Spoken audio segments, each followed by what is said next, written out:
تو اللہ تعالیٰ آگے فرماتے ہیں کہ اللہ تعالیٰ جس کو چاہتے ہیں وہ اپنی مثالوں کے ذریعے ہدایت دیتے ہیں، اور جس کو چاہتے ہیں اللہ تعالیٰ اس کو گمراہ کر دیتے ہیں۔ جو تیسرا رکوع ہے اس میں اللہ تعالیٰ اب ان تین لوگوں کے تذکرے کے بعد اللہ تعالیٰ ایمان کی دعوت دے رہے ہیں، سب کو ایمان کی دعوت دے رہے ہیں کہ سب لوگ ایمان لے کر آؤ۔ اور اللہ تعالیٰ اس میں اپنی خلق کی صفت جو ہے، یعنی اللہ تعالیٰ نے سب چیزوں کو بنایا ہے، سب چیزوں کو تخلیق کیا ہے، اس صفت کا تذکرہ کیا ہے۔ اللہ تعالیٰ نے فرمایا کہ یا ایھا الناس اعبدوا ربکم الذی خلقکم والذین من قبلکم لعلکم تتقون، کہ اے لوگوں عبادت کرو اپنے اس رب کی جس نے تم کو اور تم سے پہلے کے لوگوں کو پیدا کیا تاکہ تم متقی بن جاؤ۔ تو اللہ تعالیٰ نے یہاں پہ دو طرح کی چیزیں اپنے خلق کو ثابت کرنے کے لیے اور ایمان کی دعوت کے دلیل کے طور پر دو چیزوں کو پیش کیا ہے۔ ایک مثال جو ہے وہ اللہ تعالیٰ نے زمین کی پیش کی ہے، یعنی اللہ تعالیٰ نے فرمایا کہ میں نے آسمان بنایا، زمین بنایا، اور زمین پر آسمان سے پانی کو برسایا، یعنی بادلوں نے پانی برسایا۔ زمین جو تھی وہ بنجر تھی، اس پہ کچھ اگ نہیں رہا تھا، اللہ تعالیٰ نے اس کو پانی برسا کر کے اس میں سے طرح طرح کی چیزیں نکالی کھانے پینے کی۔ تو گویا کہ اللہ تعالیٰ نے زمین کے بے جان ہونے کے باوجود اللہ تعالیٰ نے اس کے اندر سے جاندار چیزیں نکال دی، یعنی وہ چیزیں نکال دی جو اگنے والی ہیں۔ تو اللہ تعالیٰ نے ایک طرح سے زمین کے اندر جان ڈال دی۔ اور دوسری مثال جو اسی رکوع کے آخر میں اللہ تعالیٰ نے دی ہے کہ تم لوگ مردہ تھے، تمہارا وجود نہیں تھا، اللہ تعالیٰ نے تم کو زندگی بخشی، یعنی پہلے انسان کا وجود نہیں ہوتا ہے، پھر اللہ تعالیٰ اس کو ایک زندگی بخشتے ہیں، اور اللہ تعالیٰ اس کے بعد اس کو موت دیں گے، پھر زندہ کریں گے۔ تو اللہ تعالیٰ دو مثال دیتے ہیں یہاں پر۔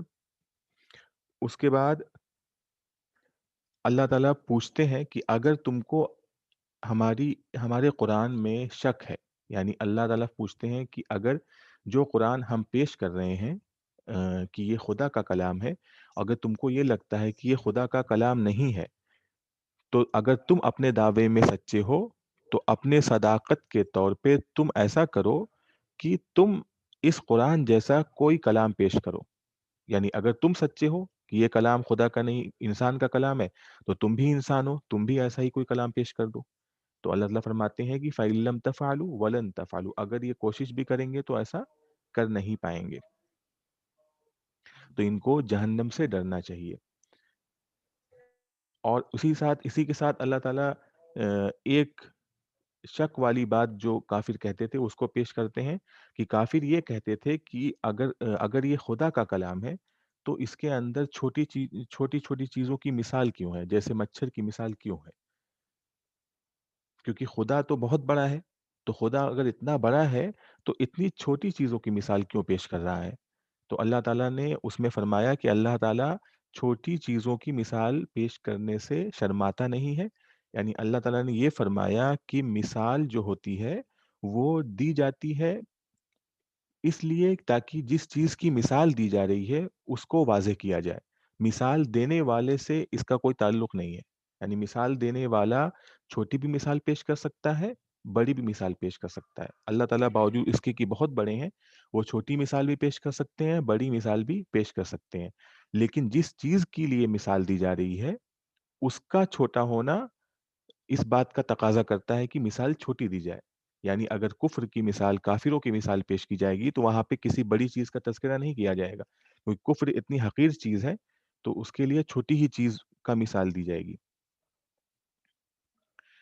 پھر اس کے بعد اللہ تعالیٰ زمین کے اوپر اپنے خلیفہ یعنی تخلیق آدم کا جو موضوع ہے اس کو پیش کرتے ہیں کہ اللہ تعالیٰ نے انسانوں کو زمین پر اپنے خلیفہ ہونے کے طور پر پیش کیا ہے، یعنی اللہ تعالیٰ نے فرمایا کہ انسان جو ہے وہ زمین پر اللہ تعالیٰ کا نائب ہے، یعنی اللہ تعالیٰ نے جو بھی کام زمین پہ کروانا چاہیں گے وہ انسانوں کے ذریعے کروانا چاہیں گے۔ خلیفہ اور نائب وہ ہوتا ہے جو کسی کے بدلے کوئی کام کر رہا ہوتا ہے، اس کو خلیفہ کہتے ہیں۔ تو اس کا جو واقعہ ہے اس کو اللہ تعالیٰ نے پیش کیا. تو سب سے پہلے اللہ تعالیٰ نے فرمایا کہ خلق آدم سے پہلے اللہ تعالیٰ نے فرشتوں سے کہا کہ ہم زمین میں اپنا خلیفہ بنانے والے ہیں. تو فرشتوں نے کہا کہ ہم آپ کی تسبیح کرتے ہیں، آپ ایسی مخلوق کیوں پیدا کرنا چاہتے ہیں جو زمین میں جا کے فساد کرے گی، خون بہائے گی؟ تو اللہ تعالیٰ نے فرمایا کہ مجھے زیادہ پتہ ہے، تمہیں زیادہ پتہ نہیں ہے. اور اس کو ظاہر کرنے کے لیے اللہ تعالیٰ نے آدم علیہ السلام اور فرشتوں کو کچھ چیزوں کا علم سکھایا، ان کے سامنے پیش کیا. اور جب فرشتوں سے پوچھا کہ ان چیزوں کے نام بتاؤ تو انہوں نے کہا کہ ہمیں نہیں پتہ، آپ ہمیں جو تعلیم دیے ہیں ہمیں اسی چیزوں کا علم ہے. اور حضرت آدم علیہ السلام سے جب کہا تو حضرت آدم علیہ السلام نے ان تمام چیزوں کے نام بتا دیے. تو اللہ تعالیٰ نے یہ ثابت کیا کہ دیکھیے آدم کے اندر جو صلاحیت ہے وہ فرشتوں کے اندر نہیں ہے، اور ہم زیادہ جانتے ہیں ان چیزوں کو بجائے اس کے کہ فرشتے جانتے ہوں. تو اللہ تعالیٰ نے جب آدم علیہ السلام کی برتری ثابت کر دی تو فرشتوں سے کو حکم دیا کہ آدم علیہ السلام کو سجدہ کرو. تو فرشتے جو تھے تمام کے تمام سجدے میں چلے گئے، اور اس ابلیس جو تھا وہ اس نے انکار کیا اور تکبر کیا اور کافروں میں سے ہو گیا. یعنی اس نے اللہ تعالیٰ کے حکم کا انکار کیا، اور اللہ تعالیٰ کے حکم کا انکار کرنے والا کافر ہو جاتا ہے. تو ابلیس اور آدم کی دشمنی کا آغاز یہیں سے ہوتا ہے. اور ابلیس نے آدم علیہ السلام اور ان کی بیوی یعنی حضرت حوا کو بہکایا، کیونکہ اللہ تعالیٰ نے کہا تھا حضرت آدم علیہ السلام سے کہ جنت کے اندر جو چیزیں کھانا چاہو کھاؤ، لیکن ایک خاص درخت کے پاس تم مت جانا. اور ابلیس کے لیے یہی موقع تھا. تو ابلیس نے حضرت آدم اور حضرت حوا کو بہکا کر کے اس درخت سے پھل کھانے پہ مجبور کر دیا، اور ان دونوں نے اس کے بہکاوے میں آ کر کے وہ پھل کھا لیا. اس کی اللہ تعالیٰ کی حکم کی نافرمانی ہو گئی، تو اللہ تعالیٰ نے ان سب لوگوں کو اس کی نتیجے میں زمین پر بھیج دیا، اور یہ کہہ کے بھیجا کہ تم دونوں یعنی ابلیس اور آدم یہ ہمیشہ کے ہمیش کے لیے ایک دوسرے کے دشمن رہو گے. اور اللہ تعالیٰ نے آدم علیہ السلام کو دعا سکھائی. تو حضرت آدم علیہ السلام نے اللہ تعالیٰ سے توبہ کیا اور وہ دعا مانگی. تو اس دعا کے مانگنے کی وجہ سے اللہ تعالیٰ نے حضرت آدم کی دعا قبول کر کے ان کو معاف کر دیا. اب جو ہے پانچواں جو رکوع ہے اس میں اللہ تعالیٰ نے بنی اسرائیل کا تذکرہ کیا ہے. وہ ضمنی طور پہ تذکرہ کیا ہے، یعنی بنی اسرائیل جو ہیں وہ انبیاء کی اولادوں میں سے ہیں. یعنی حضرت ابراہیم علیہ السلام کے بعد تمام کے تمام انبیاء جو ہیں وہ بنی اسرائیل میں ہی تشریف لے آئے ہیں. تو بنی اسرائیل چونکہ ان کے اندر ہدایت بار بار آئی ہے، اس لیے اس کا تقاضا یہ تھا کہ سب سے پہلے ایمان لانے وہ بنے، پہلے کافر نہ بنے. کیونکہ اگر وہ پہلے ایمان لانے والے بنیں گے تو ان کا دیکھا دیکھی جو لوگ بھی ایمان لائیں گے اس کا ثواب ان کو ملے گا، اور اگر یہ پہلے کفر کرنے والے بنیں گے تو ان کا دیکھا دیکھی جو لوگ کفر کریں گے تو ان کے کفر کا بھی وبال ان کو ملے گا ہی. تو اللہ تعالیٰ نے ان کو کہا کہ جو تم سے عہد کیا گیا تھا پہلے، یعنی ان کی توریت میں جو کہا گیا تھا، عہد لیا گیا تھا کہ جب اگلا نبی آئے گا، نبی آخری نبی جو آئے گا اس پر تم کو ایمان لانا ہے. تو اس ایمان لا کر کے اس وعدے کو پورا کرو. اگر تم اس وعدے کو پورا کرو گے تو اللہ تعالیٰ نے جو تم سے وعدہ کیا ہے، یعنی اللہ تعالیٰ نے تم سے وعدہ کیا ہے جنت کا، تو اللہ تعالیٰ اپنے وعدے کو تم سے پورا کرے گا.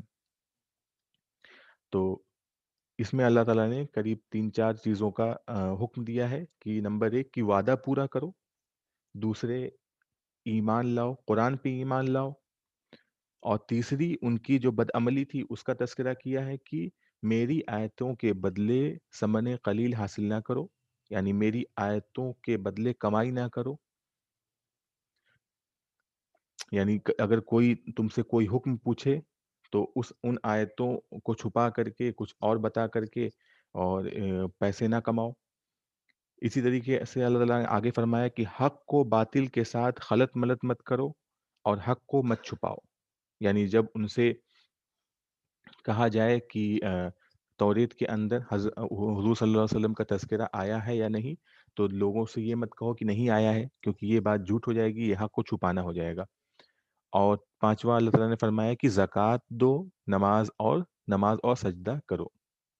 واقیموا الصلاۃ وآتوا الزکاۃ وارکعوا مع الراکعین، اور سجدہ کرنے رکوع کرنے والوں کے ساتھ رکوع کرو. اور اللہ تعالیٰ فرماتے ہیں کہ چونکہ کچھ یہود ایسے تھے جو آ، اپنے دوستوں کے، جو مسلمان دوستوں سے، ان سے کہتے تھے کہ نبی کریم صلی اللہ علیہ وسلم سچ پہ ہیں، حق پر ہیں، اور ان پر تم ایمان لانا اور اس ایمان سے منکر مت ہونا، یعنی کافر مت بننا. تو ان کو وہ بھلائی کا حکم دیتے تھے. لیکن جب ان کی بات آتی تھی کہ جب تم کو خود پتا ہے کہ یہ سچے ہیں، نبی ہیں، تو تم خود کیوں نہیں ایمان لاتے ہو؟ تو اللہ تعالیٰ نے فرمایا کہ کیا تم لوگوں کو بھلائی کا حکم دیتے ہو اور اپنے آپ کو بھول جاتے ہو؟ یہ پانچواں رکوع میں یہ مضامین آئے تھے. اب اس کے بعد یہ پچھلے رکوع میں اللہ تعالیٰ نے بنی اسرائیل کی جو نعمتوں کا تذکرہ ایک اجمالی طور پہ کیا تھا، مختصر لفظ میں کیا تھا. آگے کے رکوع جو ہیں، یعنی رکوع 6 سے لے کر کے قریب رکوع 12 تک، میرے خیال سے 6 رکوع تک، اللہ تعالیٰ نے بنی اسرائیل کا تفصیلی تذکرہ کیا ہے. یعنی بنی اسرائیل کی ایک ایک نعمتوں، ایک ایک نافرمانیوں کا تذکرہ اللہ تعالیٰ نے اس میں فرمایا ہے. تو رکوع جو 6 ہے، اس کے اندر اللہ تعالیٰ نے ان کو جو چیزیں یاد دلائی ہیں، ان میں سے یہ ہے کہ وَإِذْ نَجَّيْنَاكُم مِّنْ آلِ فِرْعَوْنَ، کہ ہم نے تم کو فرعون سے نجات دی. نمبر ایک، یعنی فرعون کے لوگ بنی اسرائیل کو بہت زیادہ ستاتے تھے، اور اللہ تعالیٰ نے فرعون سے ان کو نجات دی. دوسرے، کہ جب فرعون نے ان کا تعاقب کیا، ان کے پیچھے پیچھے فوج لے کے دوڑا، تو ان کے آگے سمندر آ گیا، تو اللہ تعالیٰ نے اس سمندر کو بیچ سے پھاڑ کر خشک راستہ بنا دیا. اور جب یہ لوگ خشک راستے پہ چلے گئے، پار ہو گئے، تو فرعون کے لوگ جب پیچھے پیچھے ان کے گئے، تو اللہ تعالیٰ نے ان کے لوگوں کو اس میں ڈبا دیا. تو یہ بھی ایک نعمت تھی اللہ تعالیٰ کی. نمبر 3، اللہ تعالیٰ نے 40 راتوں کا وعدہ کیا تھا کہ اگر موسیٰ علیہ السلام طور پر آ کر کے 40 رات اعتکاف کریں گے، تو اللہ تعالیٰ انعام کے طور پر توریت سے نوازیں گے. تو جب حضرت موسیٰ علیہ السلام 40 رات کے بعد توریت لے کر آئے، تو پتہ چلا کہ ان لوگوں نے پیچھے سے ایک بچڑے کو اپنا معبود بنا کر پوجنا شروع کر دیا تھا. تو یہ ان کی اس میں ایک نعمت بھی تھی کہ ان کو توریت دی گئی، اور دوسرے کہ ان کی نافرمانی کا تذکرہ بھی ہو گیا کہ انہوں نے بچڑے کو معبود بنا لیا.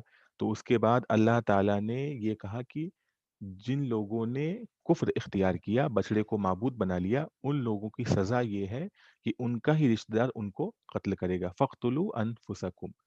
تو جب انہوں نے اپنے لوگوں کو قتل کر دیا، یعنی اپنے ہی لوگوں کو، اپنے ہی رشتہ داروں کو قتل کر دیا، اور یہ سزا جب ان کو دے دی گئی، تو اس کے بعد اللہ تعالیٰ نے فَتُوبُوا إِلَىٰ بَارِئِكُمْ، تو اللہ تعالیٰ نے اس کے بعد کہا کہ تم اپنے پیدا کرنے والے سے توبہ کرو. تو اللہ تعالیٰ نے ان کی توبہ کو قبول کیا.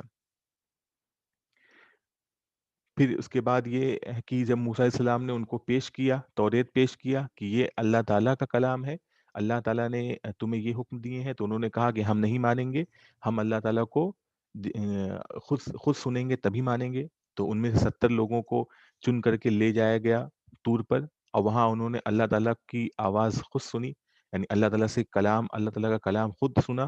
اور اس کے بعد انہوں نے یہ کہا، ان کی جو ڈیمانڈ یہ ہوئی کہ ہم کو کھلم کھلا دیکھنا ہے، ہم نے اپنی آنکھوں سے اللہ تعالیٰ کا دیدار کرنا ہے. تو یہ چونکہ بہت بڑی بدتمیزی کی بات تھی، تو اللہ تعالیٰ نے کہا کہ ایک آواز آئی اور وہ سب کے سب بے ہوش ہو گئے، یا ایک روایت میں ہے کہ سب کے سب مر گئے. اور اس کے بعد جب موسیٰ علیہ السلام نے دعا کی، اور پھر اللہ تعالیٰ نے ان کی دعا قبول کر کے ان کو دوبارہ سے زندہ کیا. تو اللہ تعالیٰ نے اس کا بھی تذکرہ کیا کہ یہ بھی ایک نعمت ہے کہ اللہ تعالیٰ نے تم کو پھر دوبارہ سے معاف کر دیا. اور بادلوں کا سایہ جو ہے، اس ایک نعمتوں کا تذکرہ کیا گیا کہ جب یہ لوگ صحرا میں بھٹک رہے تھے، تو اللہ تعالیٰ نے